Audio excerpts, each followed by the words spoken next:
Far from the Madding Crowd by Thomas Hardy. Chapter 57. A foggy night and morning. Conclusion. The most private, secret, plainest wedding that it is possible to have. These had been Bathsheba's words to Oak one evening, some time after the event of the preceding chapter, and he meditated a full hour by the clock upon how to carry out her wishes to the letter. A licence. Oh yes, it must be a licence, he said to himself at last. Very well then, first a licence. On a dark night, a few days later, Oak came with mysterious steps from the surrogate's door in Casterbridge. On the way home he heard a heavy tread in front of him, and overtaking the man, found him to be Coggan. They walked together into the village until they came to a little lane behind the church, leading down to the cottage of Laban Tall, who had lately been installed as a clerk of the parish, and was yet in mortal terror at church on Sundays when he heard his lone voice among certain hard words of the Psalms, whither no man ventured to follow him. "Well, good night, Coggan," said Oak. "I'm going down this way." "Oh?" said Coggan, surprised. "What's going on tonight, then? Make so bold, Mr. Oak." It seemed rather ungenerous not to tell Coggan, under the circumstances, for Coggan had been true as steel all through the time of Gabriel's unhappiness about Bathsheba, and Gabriel said, "You can keep a secret, Coggan." "You've proved me, and you know." "Yes, I have, and I do know. Well then, Mistress and I mean to get married tomorrow morning." "Heaven's high tower! And yet I've thought of such a thing from time to time, true I have. But keeping it so close, well, there, 'tis no concern of mine, and I wish 'ee joy o' her." "Thank you, Coggan.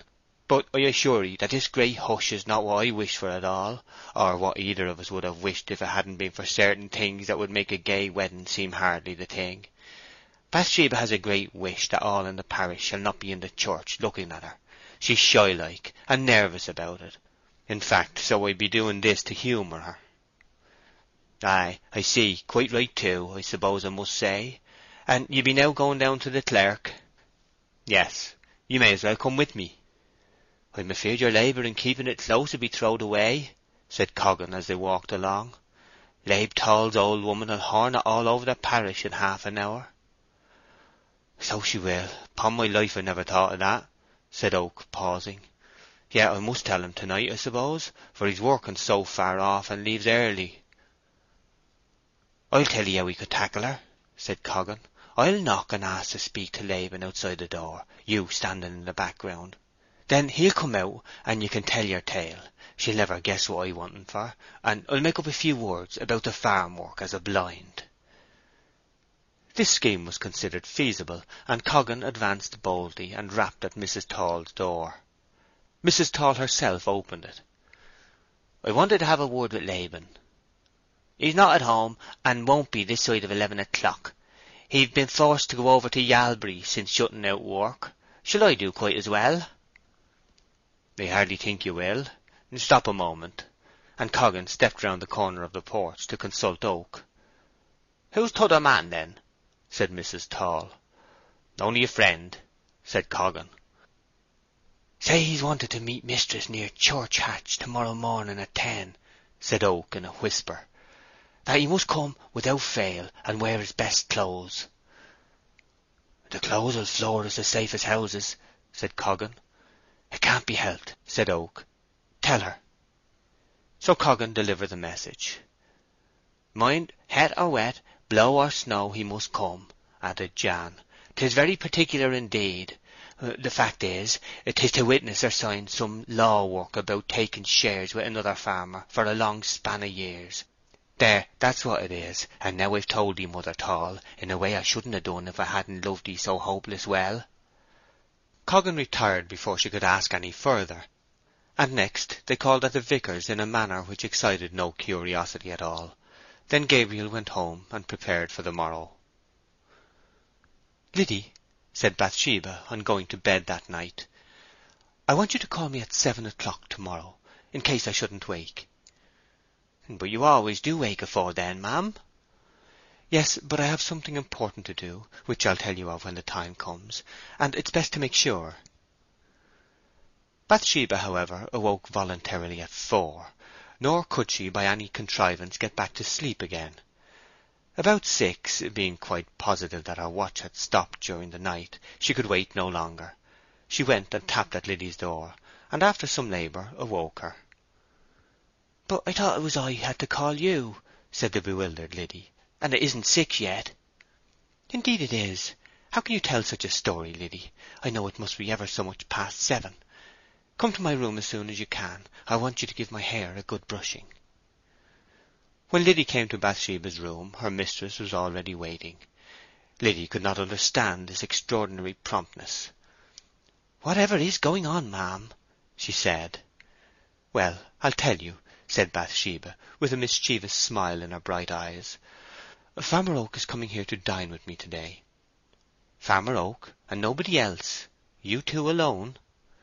"Yes." "But is it safe, ma'am, after what's been said?" asked her companion dubiously. "A woman's good name is such a perishable article that—" Bathsheba laughed with a flushed cheek, and whispered in Liddy's ear, although there was nobody present. Liddy stared and exclaimed, "Souls alive, what news! It makes my heart go quite bumpety-bump." "It makes mine rather furious too," said Bathsheba. "However, there's no getting out of it now." It was a damp, disagreeable morning. Nevertheless, at 20 minutes to 10 o'clock, Oak came out of his house, and went up the hillside with that sort of stride a man puts out when walking in search of a bride, and knocked at Bathsheba's door. 10 minutes later a large and a smaller umbrella might have been seen moving from the same door, and through the mists along the road to the church. The distance was not more than 1/4 of a mile, and these two sensible persons deemed it unnecessary to drive. An observer must have been very close indeed to discover that the forms under the umbrellas were those of Oak and Bathsheba, arm in arm for the first time in their lives, Oak in a greatcoat extending to his knees, and Bathsheba in a cloak that reached her clogs. Yet, though so plainly dressed, there was a certain rejuvenated appearance about her, as though a rose should shut and be a bud again. Repose had again incarnadined her cheeks, and having at Gabriel's request arranged her hair this morning as she had worn it years ago on Norcombe Hill, she seemed in his eyes remarkably like a girl of that fascinating dream, which, considering that she was now only 3 or 4 and 20, was perhaps not very wonderful. In the church were Tall, Liddy, and the parson, and in a remarkably short space of time the deed was done. The two sat down very quietly to tea in Bathsheba's parlour in the evening of the same day, for it had been arranged that Farmer Oak should go to live there, since he had as yet neither money, house, nor furniture worthy of the name, though he was on a sure way towards them, whilst Bathsheba was, comparatively, in a plethora of all three. Just as Bathsheba was pouring out a cup of tea, their ears were greeted by the firing of a cannon, followed by what seemed like a tremendous blowing of trumpets in front of the house. "There," said Oak, laughing, "I knew those fellows were up to something, by the look on their faces." Oak took up the light and went into the porch, followed by Bathsheba with a shawl over her head. The rays fell upon a group of male figures gathered upon the gravel in front, who, when they saw the newly married couple on the porch, set up a loud hurrah, and at the same moment, bang again went the cannon in the background, followed by a hideous clang of music from a drum, tambourine, clarinet, serpent, hautboy, tenor viol, and double bass, the only remaining relics of the true and original Weatherbury band, venerable worm-eaten instruments which had celebrated in their own persons the victories of Marlborough under the fingers of the forefathers of those who play them now. The performers came forward and marched up to the front. "Those bright boys, Mark, Clark, and Jan, are at the bottom of all this," said Oak. "Come in, souls, and have something to eat and drink with me and my wife." "Not to-night," said Mr. Clark, with evident self-denial. "Thank ye all the same, but we'll call at a more seemly time. However, we couldn't think of letting the day pass without a note of admiration of some sort. If you could send a drop of summat down to Warren's, why, so 'tis.